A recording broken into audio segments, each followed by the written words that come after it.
Thank you for having me.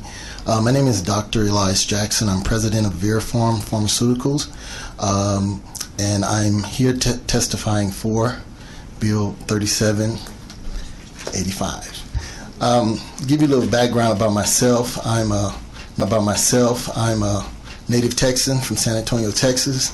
Graduated of UTMB in areas of cellular and molecular biology. I'm a former faculty member at the Yale University School of Medicine, Cardiovascular Disease Research Institute. I'm also a former assistant professor at the American University School of Medicine.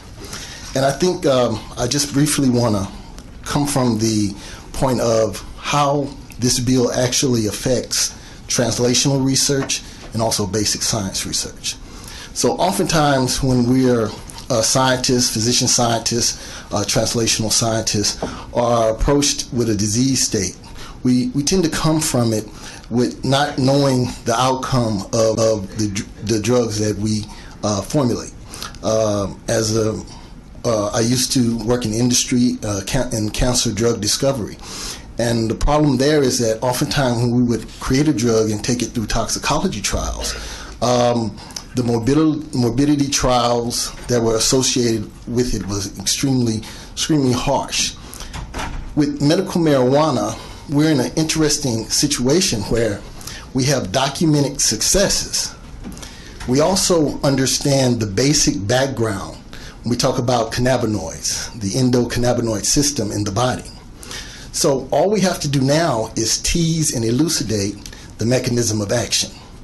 So as far as translational research, basic science research, what we're standing here is on the precipice of new novel drug discovery.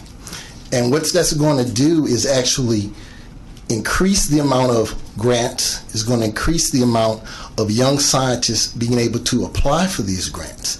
And it's going to allow us to not even create novel drugs, but even tease out any problems with current traditional medication.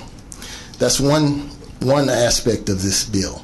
The second aspect is that the bill actually unties the hands of our doctors. The people on the front line, our physicians, our clinicians, they are the most dedicated group. They need to have every arsenal, every weapon in their arsenal to actually attack these different disease states.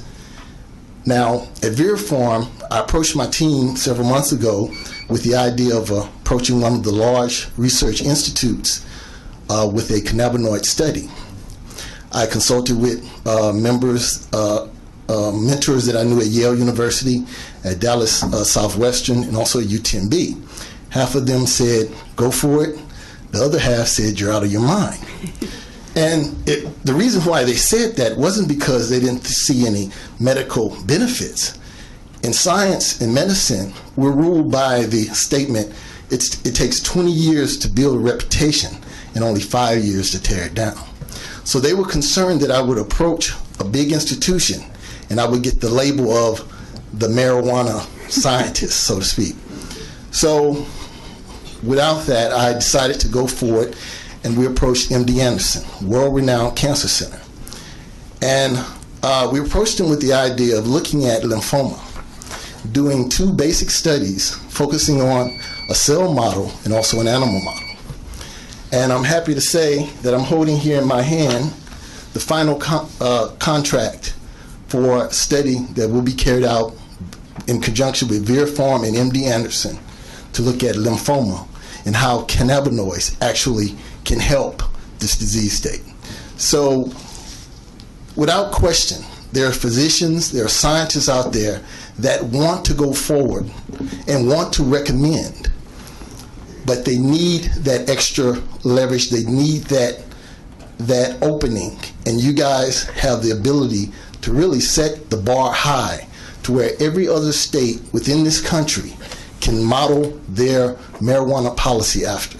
So I would just urge that you consider passing this bill because it will open the doctors up, allow them to approach recommending it. It will open up basic science, it will open up transitional science, and also it will help our patients, particularly particularly the young and also our veterans that are dealing with PTSD. Thank you. Well, thank you and congratulations. Thank you Good very much. work. Questions, members? Thank you very much.